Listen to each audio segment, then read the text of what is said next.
ততদিন পর্যন্ত হবে না। কতদিন? হাত্তা তুকাল্লিমা সিবাউল ইনসা, যতদিন না গরু ছাগল বাঘ ভাল্লুক হাতি গন্ডার মানুষের সাথে মানুষের ভাষায় কথা না বলছে। আপনার বাড়ির গরু আপনার ভাষায় আপনার সাথে কথা বলবে, এটা কেমন হলো? আশ্চর্য বিষয়, তাই না? কিয়ামত ততদিন পর্যন্ত হবে না যতদিন না পশু প্রাণী কার সাথে কথা বলবে? মানুষের সাথে কথা বলবে। পশু প্রাণী মানুষের সাথে। তুকাল্লিমার রাজুল উযবাতু সাউতিহি, মানুষের হাতের লাঠি তার সাথে কথা বলবে। ইমাম সাহেব খুতবা দিবে লাঠি দিয়ে, লাঠি ইমাম সাহেবের সাথে কথা বলতে থাকবে। গরু পিটাবেন, লাঠি আপনার সাথে কথা বলবে। আশ্চর্য, জড় বস্তু আপনার সাথে কথা বলবে। সেরাকো নালিহি, জুতা পরতে যাবেন, জুতার ফিতা আপনার সাথে আপনার ভাষাতে কথা বলবে। আশ্চর্য, এটা হয় কি করে? তারপরও ঈমান থাকলে বিশ্বাস করতে হবে। কিয়ামতের আলামত, জুতার ফিতা আপনার সাথে কথা বলবে। আশ্চর্য কথা, এটা কিয়ামতের আলামত।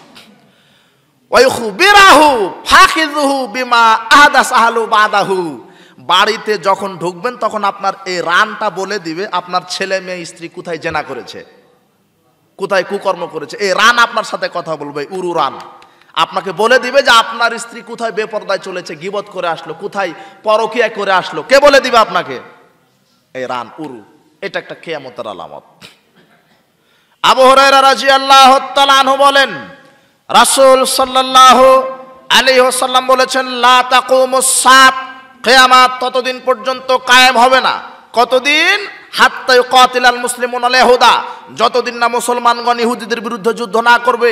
ফায়াকতুলহুমুল ইয়াহুদা, ইহুদিদেরকে মুসলমান হত্যা করবে। হাত্তা ইয়াখতাবিয়াল ইয়াহুদিয়্যু মিন ওয়ারাল হাজার ওয়াস সাজারে, এমনকি অবশেষে ইহুদিগণ পালিয়ে যাবে, পালিয়ে পাথরের আড়ালে গাছের আড়ালে আত্মগোপন করবে। ওয়াকুলুল হাজার ওয়াস সাজারু, পাথর আর গাছ তখন বলবে, ইয়া মুসলিমুন, হে মুসলমানগণ, ইয়া আব্দুল্লাহ, আল্লাহর বান্দারা শোনো, হাযা লিয়াহুদিয়্যু খালফি ফাকতাল ফাতাল ফাকতুলুহু, এই মুসলমানগণ, এই যে আমার পিছনে ইহুদি লুকিয়ে আছে, একে ধরো, একে হত্যা করো। কে কথা বলবে? গাছ, পাথর বলে দিবে আপনাকে, যে পাথর বলবে, এই মুসলমানগণ, আমার পিছনে কে লুকিয়ে আছে? ইহুদিরা। গাছ বলে দিবে, আমার পিছনে ইহুদিরা লুকিয়ে আছে, আসো, ধরো, হত্যা করো। তাহলে জড় বস্তু কথা বললো আপনার সাথে, এটা কিয়ামতের আলামত। আওফ বিন মালিক রাদিয়াল্লাহু তাআলা আনহু বলেন, রাসূল সাল্লাল্লাহু আলাইহি ওয়াসাল্লাম বলেছেন, আওফ বিন মালিক রাদিয়াল্লাহু তাআলা আনহু বলেন, আতাইতুন নবী সাল্লাল্লাহু আলাইহি ওয়াসাল্লাম ফি গাযওয়াতি তাবুক, আমি তাবুকের যুদ্ধে রাসূলের খেদমতে উপস্থিত হলাম। তিনি বললেন, আওফ আদিদ সিত্তাম বাইনা ইয়াদাই সাত, কিয়ামতের লক্ষণ তুমি 6টা হাতে গুনে রাখো। এক, মাউতি, আমার মরণ। তার মুহাম্মদ সাল্লাল্লাহু আলাইহি ওয়াসাল্লামের জন্ম এবং মৃত্যু উভয়টাই কিয়ামতের আলামত, উভয়টাই কিয়ামতের আলামত। 6টা আলামত গুনে রাখো। আওফ, তার এক হচ্ছে আমার মৃত্যু। সুম্মা ফাতহু বাইতুল মাকদাস, বাইতুল মুকাদ্দাস বিজয়, ইহুদিদের কাছে চলে যাবে, ইহুদিরা দখল করে থাকবে, আবার ইহুদিদের বিরুদ্ধে মুসলমান জিহাদ করে বাইতুল মুকাদ্দাস বিজয় করবে। বাইতুল মুকাদ্দাস বিজয় হবে, তখন কিয়ামতের আলামত, সেটাই কিয়ামতের আলামত। সুম্মা মুতানুন, ব্যাপক মহামারী। কিসের? Corona virus. করোনা ভাইরাসের চেয়ে কত লক্ষ কোটি গুণ পাওয়ারফুল একটা ভাইরাস পৃথিবীতে আসতে পারে। খুযুফিকুম কাকওয়াসিল গানাম, ছাগলের মোড়কের মতো মানুষ মরে যাবে। এখন তো কয়জন মরেছে করোনা ভাইরাসে? আর রাসূল সাল্লাল্লাহু আলাইহি ওয়াসাল্লাম এই হাদিসে বললেন, এমন কিয়ামতের পূর্বে একটা ভাইরাস মহামারী আল্লাহ দিবেন যে শতকরা 40, 50, 60 জন লোক মারা যাবে। কথা মনে বুঝতে পারেননি? ব্যাপক হারে লোক মারা যাবে। কিসের? Corona virus. তাহলে এটা কিয়ামতের আলামত। সুম্মা ইস্তিফাদাতুল মাল, 4 নম্বর হচ্ছে মানুষের ধন সম্পদ বেশি হবে, যেটা আগে বলা হয়েছে। 5 নম্বর কি? সুম্মা ফিতনাতুন, এরপরে ফিতনা। লা ইয়াবকা বাইতুম মিনাল আরাবিল্লা দাখালতুহু, আরবের সব বাড়িতেই ফিতনা প্রকাশ পাবে। যেমন সারা পৃথিবীতে ফিতনার আলোচনা হলো না, ফিতনা কাকে বলে, ওরকম ফিতনা সারা পৃথিবীতে ছড়িয়ে পড়বে। আরব উপদ্বীপের সব বাড়ি ঘরে ফিতনা ফাসাদে ভরে যাবে। এটা হচ্ছে কিয়ামতের আরেকটা আলামত। 6, সুম্মা হুদনাতুন, তা কোনো বাইনাকুম ওয়া বাইনা বানি আসফার, রোমকদের সাথে মুসলমানের একটা সন্ধি চুক্তি হবে। কাদের সাথে? রোমে যারা বাস করছে এখন, ইটালির রাজধানী কি? রোম। এদের সাথে মুসলমানের একটা সন্ধি হবে, ইয়াখদিরুনা, তারা সন্ধি ভঙ্গ করবে, ফায়াতুনাকুম তাহতা সামানিনা গয়া, তারা সন্ধি ভঙ্গ করে মুসলমানের বিরুদ্ধে 80টি পতাকা নিয়ে যুদ্ধ করতে আসবে। তাহতা কুল্লু গয়াতিন ইসনা আশার আলফান, প্রত্যেকটি পতাকার পিছনে থাকবে 80,000 সৈন্য। কত হাজার? 12,000 সৈন্য। কত হাজার? 12,000। পতাকা থাকবে 80টি, প্রত্যেকটি পতাকার পিছনে থাকবে 12,000 সৈন্য। তার মানে 8 বারাং কত হয়? 96। 9,60,000 রোমান সৈন্য মুসলমানের বিরুদ্ধে যুদ্ধ করতে আসবে। আবু হুরায়রা রাদিয়াল্লাহু তাআলা আনহু বলছেন, রাসূল সাল্লাল্লাহু আলাইহি ওয়াসাল্লাম বলছেন কিয়ামত ততদিন পর্যন্ত হবে না যতদিন না রোমকগণ মুসলমানের বিরুদ্ধে যুদ্ধ করবে। অর্থাৎ ওই যে 9,60,000 সৈন্য কাদের বিরুদ্ধে যুদ্ধ করবে? মুসলমানদের। এই যুদ্ধে মুসলমান 3 দলে বিভক্ত হবে। এক দল ভয়ে পালিয়ে যাবে, আর এক দল শহীদ হবে। যারা পালিয়ে যাবে তাদেরকে কিয়ামত পর্যন্ত আল্লাহ ক্ষমা করবেন না, যারা শহীদ হবে তাদেরকে আল্লাহ বিনা হিসেবে জান্নাত দিবেন।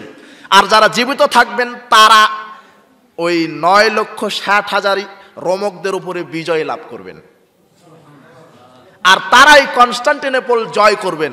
কনস্টান্টিনোপল জয় করার সাথে সাথে ইবলিস শয়তান বলবে দাজ্জাল ঢুকে পড়েছে, দাজ্জাল, ঘটনা মিথ্যা হবে।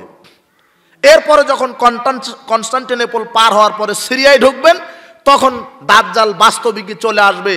সিরিয়া এবং ইরাকের মধ্যবর্তী কোনো রাস্তা দিয়ে দাজ্জাল বাইর হবেন, আর 9,60,000 রোমকদের সাথে যুদ্ধ হবে। যুদ্ধের নেতা হবেন ইমাম মাহাদি। কে? ইমাম মাহাদি। সম্ভবত এটা বোঝা যাচ্ছে, কেননা ইমাম মাহাদি আগে আসবেন, তারপরে দাজ্জাল আসবেন। কথা বুঝতে পেরেছেন? দাজ্জাল এসেই এমন কর্মকাণ্ড চালু করবে, ও যে রাস্তা দিয়ে যাবে মৌমাছির দল যেমন পিছনে আসে, ধন সম্পদ তার পিছনে পিছনে হেঁটে যাবে। দাজ্জালের ক্ষমতা দেখেন। দাজ্জালকে যারা মেনে নিবে তাদের টাকা পয়সার অভাব হবে না, দাজ্জালকে যারা মানবে না তারা একেবারে দরিদ্র হয়ে যাবে। দাজ্জালের এক হাতে থাকবে জান্নাত, এক হাতে থাকবে জাহান্নাম।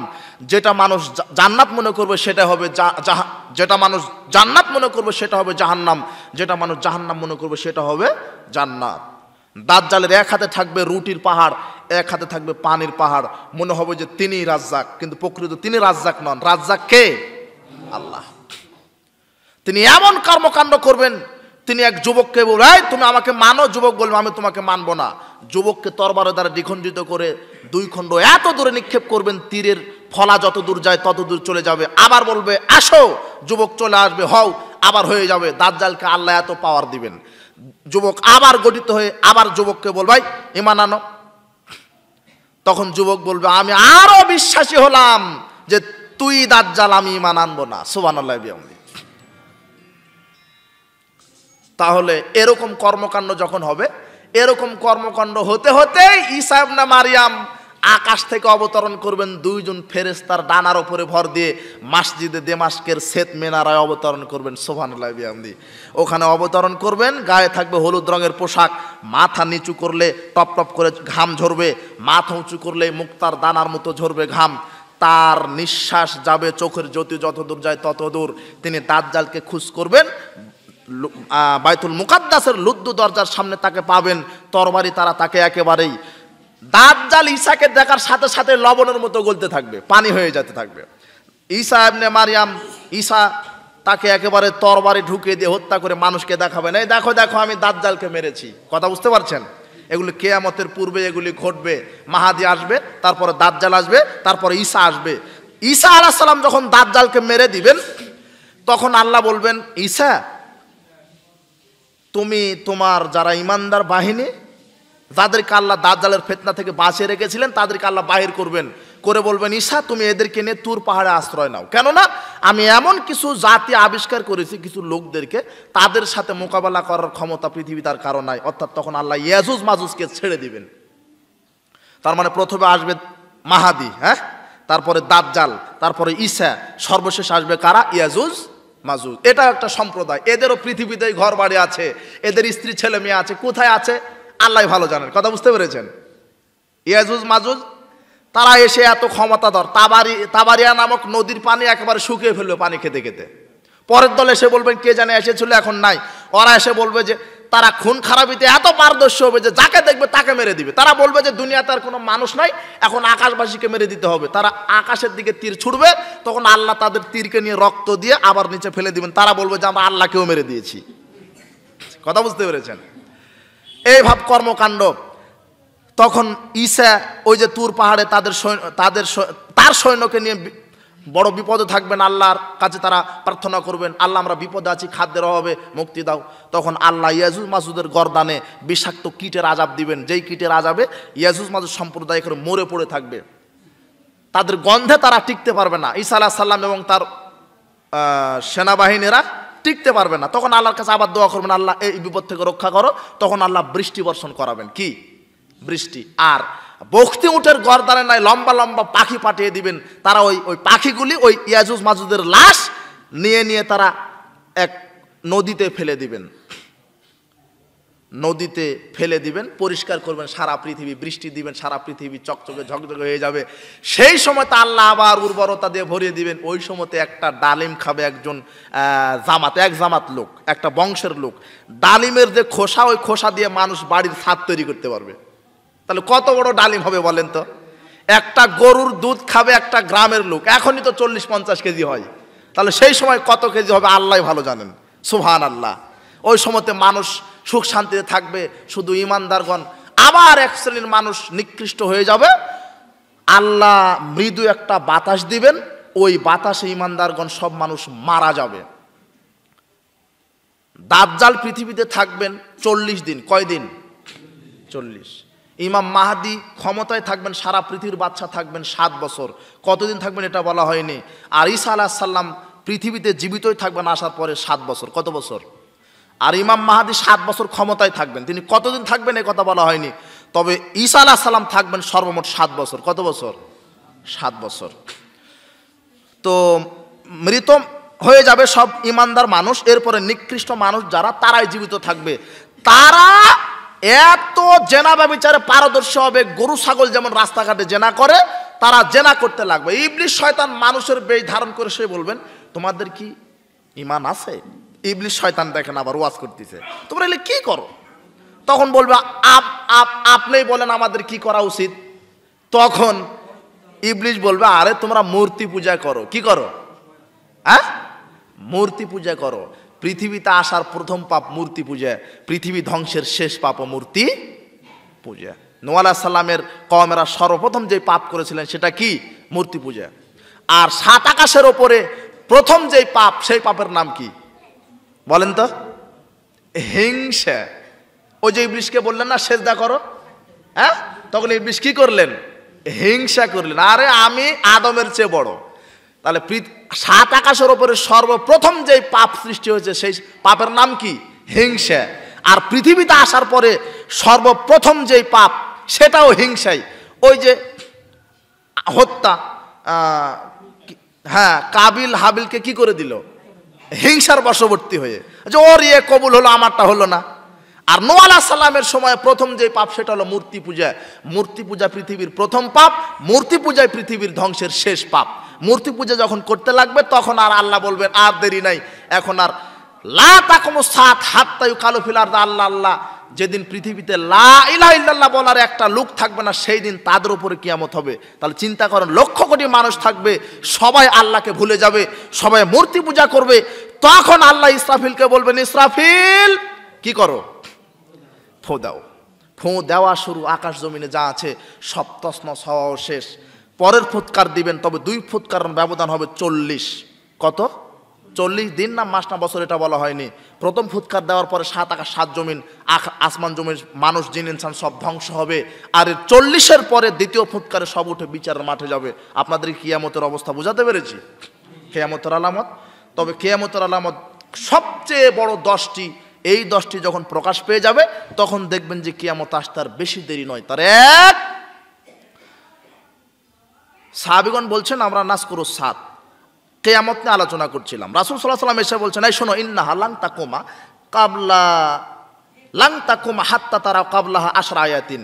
10টি নিদর্শন না দেখা পর্যন্ত পৃথিবী ধ্বংস হবে না, কিয়ামত হবে না। তার এক, ওয়াদ্দাখান, ধোঁয়া। পূর্ব পশ্চিমে 40 দিন অবধারিত হবে, একটি ধোঁয়া বাইর হবে। ও দাজ্জাল, দাজ্জাল বাইর হবে।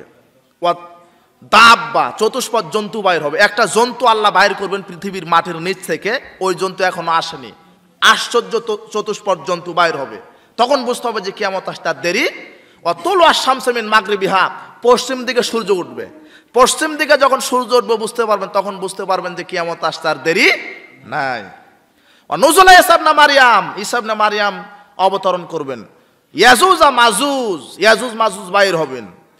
ও সালাসাতা খুসুফিন, তিন দিকে ভূমিধস হবে, ভূমিকম্প হবে। খসফিন বিল মাশরিক, পূর্ব দিকে ভূমিধস হবে। মাগরেব, পশ্চিম দিকে হবে। বিল জাজিরাতিল আরব, আরব উপদ্বীপে ভূমিধস হবে, ভূমিকম্প হবে। 10 আখিরুন নার, আখিরু জালিকান নার, আগুন বাইর হবে। তাখরুজু মিনাল ইয়ামান, ইয়ামান থেকে আগুন আসবে।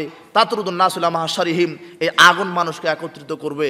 এই 10টি নিদর্শন না দেখা পর্যন্ত কিয়ামত হবে না। এই 10টি নিদর্শন যখন যখন সূর্য দেখবেন পশ্চিম দিকে উঠে গেছে, সেই দিন আর মানুষের ঈমান আমল আর কবুল করা হবে না, তওবা আর কবুল করা হবে না। কাজেই তওবা, সময় থাকতেই তওবা করে ফিরে আসুন। বিচার একদিন হবেই, কিয়ামত আপনার হবেই। মহিলাদেরকে বলছি, মহিলারা ধৈর্য সহকারে অনেকক্ষণ বলে বসে আছেন, মহিলারা শোনেন। আপনারা হচ্ছেন ইন্নাদ্দিনা মাতাউন, সারা দুনিয়ায় সম্পদ। খায়রু মাতায়েদ দুনিয়াল মারাতু সলেহা, উত্তম সম্পদ হচ্ছে সতী সাধ্বী আদর্শ নারী স্ত্রীরা। সারা দুনিয়ায় সম্পদের মধ্যে সবচেয়ে দামি সম্পদ আদর্শ স্ত্রীরা। কারা? আদর্শ স্ত্রী। আদর্শ স্ত্রীর বৈশিষ্ট্যকে আল্লাহ বলছেন ফাসলিহাতু কানিতাতুন হাফেজাতুন লিল গায়বি বিমা হাফিজাল্লাহ। তারা হবে সতী সাধ্বী, পরহেজগারী, লজ্জাস্থানের হেফাজতকারী, তারা স্বামীর আনুগত্যকারী, তারা সালাত সিয়ামে পাবন্দী, এরা আদর্শ নারী। আদর্শ নারীর বৈশিষ্ট্য এগুলি হবে। যদি আদর্শ নারীরা 4টি কাজ করতে পারে, ইজা সাল্লাত খামসা, 5 ওয়াক্ত সালাত, ও সামাত শাহরা, রমাদানের সিয়াম, ও হাসানাত ফারজা, লজ্জাস্থানের হেফাজত, বেপরদায় চলবে না। অর্থাৎ বালা, স্বামীর আনুগত্য। 4টা জিনিস যদি কোনো নারী করতে পারে, নারী 1 5 ওয়াক্ত সালাত, 2 রমাদানের সিয়াম, 3 লজ্জাস্থানের হেফাজত, 4 স্বামীর আনুগত্য। 4টা জিনিস যদি কোনো মহিলা কোনো নারী করতে পারে, ফালতাদখুল মিন আইয়ুন আবওয়াবিল জান্নাতি 7, আল্লাহ সেই নারীর জন্য জান্নাতের 8টি দরজা খুলে দিবেন। যাও যাও যাও, ঢুকে যাও। জান্নাতের 8টি দরজায় খোলা। মহিলারা 5 ওয়াক্ত সালাত আদায় করবেন। কোশ্চিন কালো নারী পুরুষ সালাতের সাথে আপোষ করবেন না। 5 ওয়াক্ত সালাত আদায় করতে হবে আপনাকে। নারী পুরুষ প্রত্যেকের জন্যই পর্দা আছে, পর্দা করবেন, বেপর্দায় চলবেন না। নারীদেরকে বলে যাব স্বামীর আনুগত্য করবেন। এক মহিলাকে আল্লাহ নবী বলছেন আযাতু যাওজের আংতি, এই মহিলা তোমার স্বামী বেঁচে আছে? তিনি বলছেন হ্যাঁ আমার স্বামী বেঁচে আছে। কাইফা আংতিলা, ওই তুমি তোমার স্বামীর জন্য কেমন বলো বলো। তখন মহিলা বলছেন মালুহু ইল্লা মা আযাজতু আনহু, আমি আমার স্বামীর খুব তদবির করি, খেদমত করি, বাধ্য থাকি, কিন্তু আমার স্বামী তেমন আমাকে খেদমত করে না। রাসূল সাল্লাল্লাহু আলাইহি ওয়াসাল্লাম বলছেন শোনো, ফাংজুরি, একটু অপেক্ষা করো তো, আইন আংতি মিনহু, তুমি স্বামী থেকে কোথায় যাবে? ফাইন্নামা হুয়া জান্নাতুকা নারুকে, স্বামীর খেদমত করলেই জান্নাত, স্বামীর অবাধ্য হলেই জাহান্নাম। নারীকে বলছেন, নারী মহিলা স্বামীর আনুগত্য করেন। 2 শ্রেণীর মানুষের সালাত আল্লাহ কবুল করেন না। ওয়ামরাতুন আসাদ জাওজাহা, যে ওই মহিলার সালাত আল্লাহ কবুল করবেন না যেই মহিলা স্বামীর অবাধ্য, স্বামীর রাগান্বিত হয়ে থাকে আর স্ত্রী ঘুমায়, ওই স্ত্রীর সালাত আল্লাহ কবুল করবেন না। স্বামীর বাধ্য থাকবেন। আর স্বামী যারা পুরুষ যারা এখানে আছেন তাদেরকেও বলে যাব, স্ত্রীকে কটু কথা বলবেন না, গালি দিবেন না, অশ্লীল ভাষা প্রয়োগ করবেন না। স্ত্রীকে সবসময় আদর করবেন, বলবেন তোমার চেহারা এত সুন্দর, তোমার চুল এত সুন্দর, সবসময় তাকে ভালো বলবেন। দেখবেন যে আপনার সারা রাত পা টিপে দিবে। আর একবার যদি বলেন যে তোমার নাক বোঁচা, চেহারা কালো, ঠোঁট মোটা, কিয়ামত পর্যন্ত ভালোবাসবে না। কথা বুঝতে পেরেছেন? আপনাদেরও দায়িত্ব আছে, শুধু স্ত্রীর খেদমত দিবেন, স্ত্রী খেদমত আপনারও করা লাগবে। কথা বুঝতে পেরেছেন? ঠিক মতো খাবার দিবেন, ঠিক মতো পরার দিবেন, অসুস্থ হলে চিকিৎসা করবেন। নারীদেরও আর একটা দোষ আছে, স্বামী এত কষ্ট করে ইনকাম করে, শাড়ি কিনে দেয়, লুঙ্গি কিনে দেয়, 1 মাস দিতে পারেনি, তখন নারী বলে আব্দুল্লাহর আব্বা তোমার কাছে 20 বছর থাকলাম, কিছুই দিতে পারলে না, বলে না? এই যে অকৃতজ্ঞ মহিলা, এদের জন্য জান্নাত হারাম। স্বামী কষ্ট করে আপনাকে একটা শাড়ি কিনে দেয়, ওটা নিয়েই বলবেন, স্বামীর শুকরিয়া আদায় করবেন। আল্লাহ নারীদেরকে তৌফিক দান করুন, আল্লাহুম্মা আমিন। এই স্ত্রীর জন্যই স্বামীরা ভালো হয়, আবার স্ত্রীর জন্য স্বামীরা খারাপ হয়। স্ত্রী ইচ্ছা করলে স্বামীকে আদর্শ ওয়াক্তের বিড়ি সিগারেট সুদ ঘুষ থেকে ফিরে আনতে পারে, আবার ইচ্ছা করলে স্ত্রীরা একজন স্বামীকে খারাপ করে দিতে পারে। প্রত্যেকদিন ঘুতাবে, এই তুমি কি চাকরি করো? ফলের মধ্যে ফকিরউদ্দিন মোল্লা, তোমার বন্ধু এসি আছে, ফ্রিজ আছে, ডিসি আছে, কত কি গাড়ি বাড়ি আছে, তোমার কিচ্ছু নাই। এই ঘুতাতে ঘুতাতে স্বামীকে চুর বানিয়ে ফেলে না, সুদের সাথে জড়িত করে ফেলে। আপনার নারীদেরকে বলবো স্বামীদেরকে এভাবে চাপ দিবেন না। আপনার স্বামী ভ্যান চালিয়ে খেতে পারে, বৈধ রুজি ইনকাম করে, ওখানে বরকত আছে, বৈধতে বরকত, অবৈধতে বরকত। কুকুরে বাচ্চা দেয় কয়টা? 5টা 7টা 10টা পর্যন্ত দেয়। সব বেঁচে থাকে? সব যদি বেঁচে থাকতো তাহলে আপনার এই এলাকায় মানুষের সাথে কুকুরের সঙ্গে বেশি হতো। কিন্তু যেমনি জন্মের হয় জন্মের মরা মরে। গরুয়ে বাচ্চা দেয় কয়টা? একটা। 10 বছর 20 বছর পর শোনা যায় যে একজন আর 2টা হয়েছে, কিন্তু গাভী বাচ্চা দেয় কয়টা? তারপরও কুরবানি আসলে মুসলমান জন্মের খাওয়া খায় না? এরপরও গরুর অভাব আছে? গরু হালাল তাই তাদের বরকত, আর কুকুর হারাম তাই তাদের বরকত। মহিলাদেরকে বলবো তোমার স্বামী 1 লক্ষ টাকা কামাই করে কিন্তু অবৈধ, দেখবেন ছেলের কিডনি নষ্ট, ছেলে চোখে দেখে না, হ্যাঁ, মেয়ে অমুক জায়গায় গেছে, ছেলের এই হয়েছে, অসুখ, কেস কাবারি আছে, আর বউ তো একেবারে ডেটিং মারতেছে, টাইমই নাই, সময় নাই, অশান্তি অশান্তি। 1 লক্ষ টাকা ইনকাম, মাসে দেখা যায় যে 1,20,000 টাকা বাকি, এরকম আছে না? আর তোমার স্বামীর 10,000 টাকা ইনকাম, কিন্তু খেয়ে পরে বরকত আছে, শেষ হয় না। স্ত্রীর অসুখ নাই, ছেলের অসুখ নাই, চোখে কম দেখে না, কোনো নাই। আরে তোমার স্বামীর যে এত ঘুম, রিক্সা চালায়, তোমার স্বামীর নাকের ডাকে আমাদেরই ঘুম হয় না, হ্যাঁ? আর ওই যে কোটিপতি শুয়ে আছে, গ্যাসের ট্যাবলেট খাওয়া লাগে, ঘুমের খাওয়া লাগে, প্রেশারের খাওয়া লাগে, ডাক্তার নিষেধ করে দিছে 1 গিলাস মুড়ি খেয়ে রাতে ঘুমাবা, তোমার হচ্ছে পরে কি ডায়াবেটিস, প্রেশার, গরু খাওয়া যাবে না, খাজি খাওয়া যাবে না, দুধ খাওয়া যাবে না, কলা খাওয়া যাবে না, কি খাবা? রুটি আর মুড়ি। কথা বুঝতে পারছেন? কাজেই হালালে বরকত আছে, হারামে বরকত নাই। এই কথা বলে আজকের আলোচনা এখানে শেষ করলাম। সুবহানাকাল্লাহি ওয়া বিহামদিকা, আশহাদু আল্লা ইলাহা ইল্লা আনতা, আস্তাগফিরুকা ওয়া আতুবু ইলাইক। আসসালামু আলাইকুম ওয়া রাহমাতুল্লাহি ওয়া বারাকাতুহু।